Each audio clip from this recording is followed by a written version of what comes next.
गए तो उनका मुख जो था मलिन हो गया। भगवान के पार्षदों ने कहा, ध्रुव जी तुम्हें तो खुशी होना चाहिए, तुम भगवान के धाम को जा रहे हो, तुम्हारा चेहरा इस प्रकार कुम्हलाया क्यों है? बोले क्या बताएं, जिस माँ के चलते आज हम यहाँ बैठे हैं वो माँ हमारी नीचे रह गई। भगवान के पार्षद बोले ऊपर देखो। जैसे ऊपर देखा तो उनकी माँ सुनीति रथ में बैठकर आगे आगे जा रही थी। सुंदर वहां पर होता है। और अभी चलने दे कथा, कोई जल्दी तो नहीं है, और थोड़ा बहुत चलने देते हुए कल जन्म करना है ना, ठीक है ना। यदि आपको जाना हो तो इसे हाथ कर देना दोनों, जिसको जाना हो, हम समझ जाएंगे आप लोग जाएंगे। ठीक ठीक भाई बैठिए, 10-20 मिनट आधा घंटा और करें इस बात की। तो ध्रुव जी महाराज चले गए। आज ध्रुव तारा के नाम से प्रसिद्ध हैं, हम लोग देखते हैं ध्रुव तारा कहते हैं। ध्रुव के आगे वंश में उत्कल हुए, उत्कल के महाराज अंग हुए, अंग के बेन। बेन राजा बहुत दुष्ट था, अपने पिता को मारकर स्वयं गद्दी में बैठ गया, घोषित कर दिया नेष्टव्यम न होतव्यम न दातव्यम होतास। ना आज के बाद कोई यज्ञ करेगा, ना हवन करेगा, ना भगवान का नाम लेगा, ना जाप करेगा। तो क्या करें? बोले मेरा नाम ही लो, बेनाय स्वाहा बेनाय नमः। राजा जो होता है उसके अंदर 33 करोड़ देवताओं का वास होता है, स्वयं भगवान बन गया महाराज। संत आए, जब कोई अत्याचार करता है तो संत हुंकारी भरते हैं, संत समझाते हैं। संत आकर बेन को समझा, बोले बेन ये जो तुम कर रहे हो गलत कर रहे हो, इसका परिणाम गलत होगा। बेन ने उन संतों को पकड़ा और जेल में बंद करवा दिया। बोले तुम हमें शिक्षा दे रहे हो, राजा की बात को नहीं मानोगे? अब तो महाराज एक दिन फिर संतों के गुस्सा आई, संतों ने कहा जाओ तुम्हारा शरीर नष्ट हो जाए। बेन नष्ट हो गया। अब जब बेन नष्ट हो गया तो हाहाकार मच गया राज्य में कि राजा ही मर गया तो फिर बिना सूनी की जो गद्दी होती है वहां पर दुर्भिक्ष, अकाल, महामारी ऐसा शुरू हो जाती है जब राजा गद्दी नहीं रहता। तो सभी प्रजा बोली कैसा भी था राजा था, दुष्ट था, जैसा भी था राजा तो था, अब इसको तुमने मार दिया, अब क्या होगा? तब सभी महात्मा ने उसके शरीर को मंथन शुरू कर दिया। बाएं जिनका मंथन जैसे शुरू किए तो उसके जंघों से एक काला काला पुरुष प्रकट हुआ। महात्मा ने कहा नसीब बैठ जा, वहीं से निषादों की उत्पत्ति हो गई। फिर उसका मंथन शुरू कर दिया तो दाएं भाग से सुंदर पृथु महाराज का प्रागट होता है और बाएं भाग से अर्ची महारानी का प्रागट होता है। अब पृथु महाराज प्रागट हो गए, उनके शरीर में अंकुश ध्वज बने हुए हैं, पताका बना हुआ है। महात्मा समझ गए कोई साधारण व्यक्ति नहीं है। पृथु जी बड़े हुए, सुंदर उनका विवाह हुआ। अब विवाह होने के बाद पृथु देखते हैं कि हमारे राज्य में लोग खेती तो करते हैं, अनाज बोते हैं, लेकिन जमीन में कुछ पैदा नहीं होता। एक दिन पृथु को गुस्सा आया, उन्होंने उठाया धनुष बाण, बोले रे पृथ्वी तुम्हारी इतनी हिम्मत कि तुमने सभी हमारे रत्नों को अपने अंदर कर लिया है। अब महाराज जैसे पृथु महाराज अपने धनुष बाण उठाए तो धनुष बाण उठाते पृथ्वी गाय का रूप धारण करके प्रकट हो गई। बोले महाराज मेरी कोई गलती नहीं है। क्यों?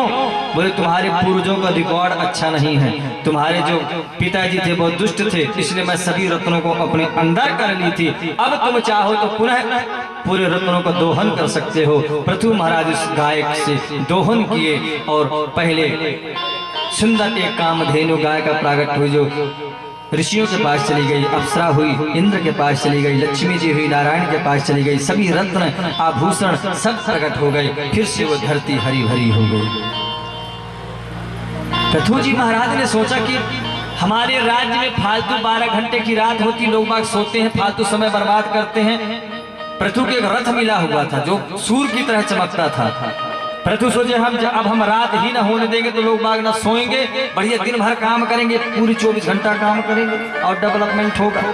अब जैसे सूरज यहाँ से अस्त होता तो पृथु जी महाराज अपना रथ लेकर घूमना शुरू कर देते।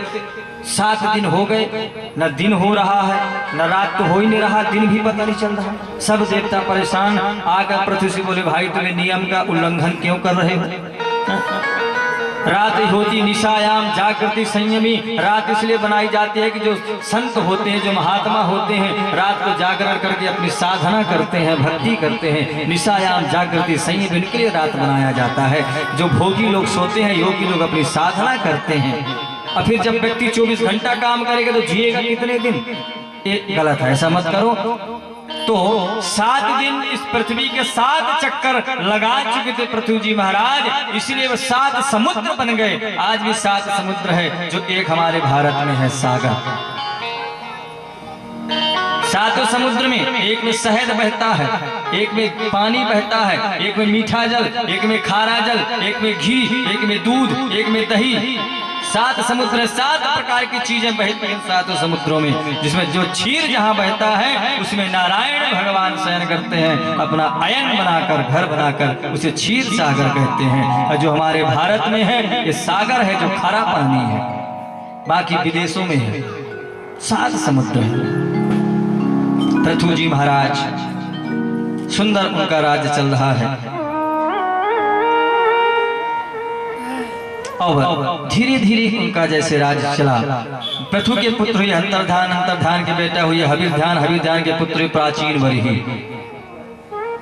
प्राचीन बरही अच्छे राजा हैं, राज करते हैं, लेकिन उनका एक नियम यज्ञ करते हैं तो वह पशुओं की बलि देते हैं। एक दिन नारद जी आए, बोले पृथु प्राचीन बरही जरा ऊपर देखना। प्राचीन बरही ने ऊपर जैसे देखा तो 1000 घोड़े, हाथी, बकरे ऊपर से मुंह खोल कर देख रहे हैं। प्राचीन बरही बोली महाराज क्या है? बोले सब तुम्हारा इंतजार करें, तुम कब मर कर आओ, तुम्हें नोच नोच कर खाएंगे सब। क्यों? बोले तुमने इनका सबकी बलि दी है। बोले शास्त्रों में लिखा है। बोले शास्त्रों की भाषा कभी कभी अजीब होती है। एक व्यक्ति था, अब उस एक बढ़िया बड़ा किसान था, उसकी आदत थी माढ़ पीने की। माढ़ आप लोग जानते होंगे, जानते हैं? कौन कौन जानता है माढ़? अब तो कुकर आ गया तो माढ़ तो पता ही नहीं कहाँ चला जाता है। पहले जब बटलोई में खाना बनता था तो माढ़ निकलता था सफेद, उसको पीने से बहुत ताकतवर व्यक्ति होता था। तो उस किसान की आदत थी माढ़ पीने की। अब था तो बहुत बड़ा व्यक्ति, पर माढ़ पीने की आदत थी। अब अचानक एक दिन उसके यहाँ बड़े बड़े व्यक्ति आ गए उसके घर में। अब बेचारा समाज में बैठा था, पत्नी ने गरम गरम माढ़ निकाला, कठौता में लकड़ी का एक पात्र होता था उसमें, और लड़के से बोला जाओ बेटा पिताजी को बुला कर ले आओ, तो माढ़ पी ले नहीं ठंडा हो जाएगा। अब बेटा बेचारा गया तो देखा हमारे पिताजी के साथ बड़े बड़े बिजनेसमैन बैठे हुए हैं, हम कैसे कह दें कि माढ़ पी लो, इनकी बेइज्जती हो जाएगी, इतना बड़ा व्यक्ति माढ़ पीता है। तो बेटा ने बात बनाई, बोले मांडूपुर से आए हैं, मांडूपुर से आए हैं, कठौतिया घाट में बैठे हैं, मिलना हो तो मिल लो, नहीं शीतलगढ़ को चले जाएंगे। मतलब बोले बटलोई से निकलकर कठौतिया मतलब लकड़ी के पात्र में रखा है, पीना हो तो पी लो, नहीं शीतलगढ़ को, ठंडा हो जाएगा तो मजा नहीं आएगा। अब खग जाने खग ही की भाषा। अब बेटा ने तो समाज में उनकी लाज बचाने की बात कही, पिता समझ के कहना क्या चाहता है। अब जो लोग बाग बैठे थे उन्होंने सोचा बड़ा सेठ है, कोई मांडूपुर नाम का शहर होगा, कोई कठौतिया घाट होगा, वहां बैठे होंगे, यदि ये नहीं मिलेंगे तो बिजनेस की डीलिंग नहीं हो पाएगी, वो निकल जाएंगे। जाइए जाइए आप मिल लीजिए पहले। वह किसान आया, बढ़िया माढ़ को पिया, जाकर बैठ गया। तो इसी प्रकार हमारे वेदों की भी भाषा है। वेदों में ऐसा कहीं नहीं लिखा है कि पशुओं की बलि दी जाए। बकरा कहते हैं ममता को, और घोड़ा कहते हैं अभिमान को। ममता रूपी बकरे की बलि देना चाहिए और अभिमान रूपी घोड़े की बलि देना चाहिए, ये शास्त्रों में सम्मत है। और प्राचीन बरही की पुरंजन की कथा सुनाएं। एक पुरंजन था, पुरंजन नाम, और पुरंजन का एक मित्र था अभिज्ञात। ये बहुत मार्मिक कथा है, इसको आप ध्यान से सुने, ये बहुत ही सुंदर कथा है। पुरंजन नाम का जो व्यक्ति था उसने अपने मित्र से बोला, बोले मित्र मैं घूमने जाना चाहता हूँ। मित्र बोला ठीक है भाई, तुम घूमने तो जाना चाहते हो, पर जल्दी घूम कर आना, ये नहीं कि तुम शहर में घूमने लग जाओ तो हम ही को भूल जाना, ऐसा नहीं होना चाहिए। बोले ठीक। अब पुरंजन घूमते घूमते बड़े बड़े शहरों में गया, बड़े बड़े गांवों में गया, पर कोई घर पसंद नहीं आया। एक उसको घर दिखाई दिया जिसमें 9 दरवाजा था, उसमें घुसा। अब जैसे उस घर में घुसा तो एक अंदर एक स्त्री बैठी थी। पुरंजन बोला, अरे देवी तुम्हारा नाम क्या है? बोला, मेरा नाम पुरंजनी है। पुरंजन बोला, बढ़िया है, तुम्हारा नाम पुरंजनी, हमारा नाम पुरंजन, चलो दोनों शादी कर लेते। उस स्त्री का एक रक्षा करने वाला 5 फण का सांप था। अब तो महाराज दोनों शादी कर ली, दोनों की शादी हुई। एक दूसरे से इतना प्रेम करें कि पुरंजनी खाती तो पुरंजन खाता, पुरंजनी रोती तो पुरंजन रोता। इतना प्रेम में पागल हो गया कि एक क्षण के लिए पुरंजनी को न छोड़ता पुरंजन। एक दिन हुआ क्या कि एक चंडबेग नाम का राजा हमला बोल दिया उसके नगर में। 365 गोरे गंधर्व और 365 काले गंधर्वों को लेकर हमला बोल दिया उसके पुरंजन के नगर में। अब गया तो पुरंजनी को हरण करके ले जाता है। पुरंजन बेचारा रोना शुरू कर दिया, हाय मेरी पुरंजनी चली गई, हाय मेरी पुरंजनी चली गई। महाराज अब हुआ क्या कि अपनी पुरंजनी की आदमी मर जाता है, दूसरे जन्म में वह एक राजा की पत्नी बन गया।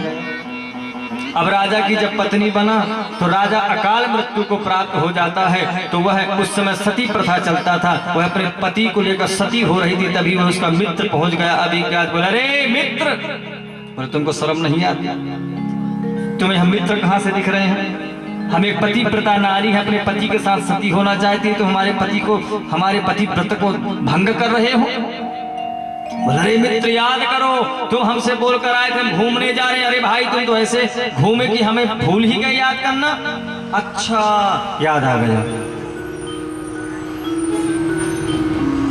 कहानी समझ में आई? कुछ अच्छी लगी होगी पर समझ में कुछ नहीं आया होगा। अब समझिए पुरंजन क्या है? बोले पुरंजन है जीवात्मा। अभिज्ञात क्या है? बोले परमात्मा। जब हम परमात्मा के यहाँ से आते हैं ना तो हम परमात्मा हमें कहते देखो तुम संसार में जा तो रहे हो पर हमें भूल मत जाना। हम कहते नहीं प्रभु आपको नहीं भूलेंगे। गर्भ में आते हैं, गर्भ में जब पीड़ा होती है, बच्चा जब गर्भ में रहता है, माँ तीखे पदार्थ फुल्की चाट वगैरह खा जाती है तो अंदर जो जीव रहता है उसको कष्ट होता है, वो चिल्लाता है प्रभु बाहर करो मुझे, अब मुझे यहाँ नहीं रहना। भगवान कहते हैं कि तो तुम हमारा भजन करोगे? बिल्कुल करूंगा। गर्भ में जब रहते सब कुछ याद रहता है, लेकिन जैसे ही गर्भ से बाहर आए तो भूमि परत व ढाबर पानी, जिस प्रकार बरसात के जो बूंद होते हैं आकाश में शुद्ध रहते हैं और जमीन में पड़ते मटमैले हो जाते हैं, उसी प्रकार जीव जैसे गर्भ से बाहर आता है तो जैसे भगवान की माया का भूमि का स्पर्श होता है, कहाँ कहाँ करने लग जाता है, सब कुछ भूल जाता है। भगवान से क्या प्रतिज्ञा किया? तो जीवात्मा है पुरंजन, परमात्मा है अभिज्ञात। हम परमात्मा से वादा करके आते हैं, प्रॉमिस करके आते हैं हम जा रहे हैं आपको भूलेंगे नहीं, पर यहाँ आने के बाद हम भूल जाते हैं। बड़े बड़े शहरों में घूमते, बड़े बड़े शहर क्या हैं? बोले 84 लाख योनि, कभी गधा बना, कभी सुगर बना, कभी बैल बना, कभी भैंसा बना, कभी गाय बना, कभी कीड़ा मकोड़ा। 84 लाख योनि में घूमते घूमते जब कोई घर पसंद नहीं आया तो नवद्वारे पुरम देहि, यह 9 क्षेत्र का जो शरीर होता है यह शरीर प्राप्त हो जाता है जीवात्मा को। हमारे शरीर में 9 छेद हैं, कान, आंख, नाक, मुंह और इंद्रियां, ये 9 छेद शरीर में हैं। यह जो घर है इस जीवात्मा को पसंद आ जाता है, इस घर में प्रवेश कर जाता है। अब वह पुरंजनी कौन थी? वो पुरंजनी बुद्धि है। वो जो 5 फन का सर्प क्या है? बोले पंच प्राण, अपान व्यान समान उदान। ये जो 5 प्राण है, प्राणाय स्वाहा, व्यानाय स्वाहा, उदानाय स्वाहा, अपानाय स्वाहा, जो हम लोग करते हैं, ये 5 प्राण हरदम हम सोए तो और जागे तो ये रक्षा करते हैं। जागृत रहकर वही हमारे प्राणों की रक्षा करते हैं। हम लोग सो जाते हैं ना तो वही 5 प्राण हमारे प्राणों की रक्षा करते हैं। हमारी जो बुद्धि कहती है चलो कथा सुनने चले तो आ जाते हैं, बैठ गए। बुद्धि बोली हटाओ चलो घर चलते हैं, चलती है उठ के। बुद्धि बोली नहीं अब हम ईमानदारी से रहेंगे। बुद्धि बोली कोई बात नहीं, जब तक कथा में बैठा तो ईमानदारी कर ले, बाकी यहाँ से निकल बाहर हम बताते हैं। और जैसे बाहर निकले फोना भैया एक झूठी गवाही देना है, 1 लाख रुपए मिलेगा। बुद्धि तो कहती चल झूठ बोल, मन कहता नहीं नहीं नहीं अच्छा नहीं रहेगा। पहले बुद्धि कहती नहीं ऐसा कैसा अच्छा नहीं रहेगा, 1 लाख रुपए मिल रहा, बोल दे झूठ। तो ये जो बुद्धि कहती है मन करता है, तो पुरंजन मन है, जीवात्मा, और ये पुरंजनी हमारी बुद्धि है। बुद्धि के हिसाब से हम चलते हैं, जो कहती है वो हम करते हैं। तो इसमें चंडवेग नाम का राजा कौन है? बोले यमराज। अकेले यमराज हमला नहीं कर सकता, तो बोले 365 गंधर्व काले, 365 गोरे। क्या है? बोले 365 गंधर्व काली रात है और 365 गोरे गंधर्व दिन है। जब यह दिन और रात मिलाकर हमारे 100 वर्ष की उम्र में आते हैं, तो धीरे धीरे करते करते 100 वर्ष उम्र पूरी हो जाती है। ये हमला बोलते हैं। तब भी यह शरीर जब मरने को तैयार नहीं होता, तो भगवान क्या करते हैं? बोले पहली घंटी बजाते हैं, बाल सफेद कर दिए। बोले बेटा अब तो भजन कर भगवान का। हम लोग इतने अच्छे हेयर ड्राई कर लेते हैं कि पहले से भी नेचुरल हो जाते हैं, नहीं करेंगे भजन। फिर भगवान दूसरी घंटी बजाते हैं, आंखों की ज्योति कम कर दिए। बोले अब बहुत तूने दुनिया के रंग रौनक देख लिया है, बहुत तूने सिनेमा हॉल में पिक्चर देखा है, अब तो भगवान का भजन कर। लेकिन महाराज हमें सब लेंस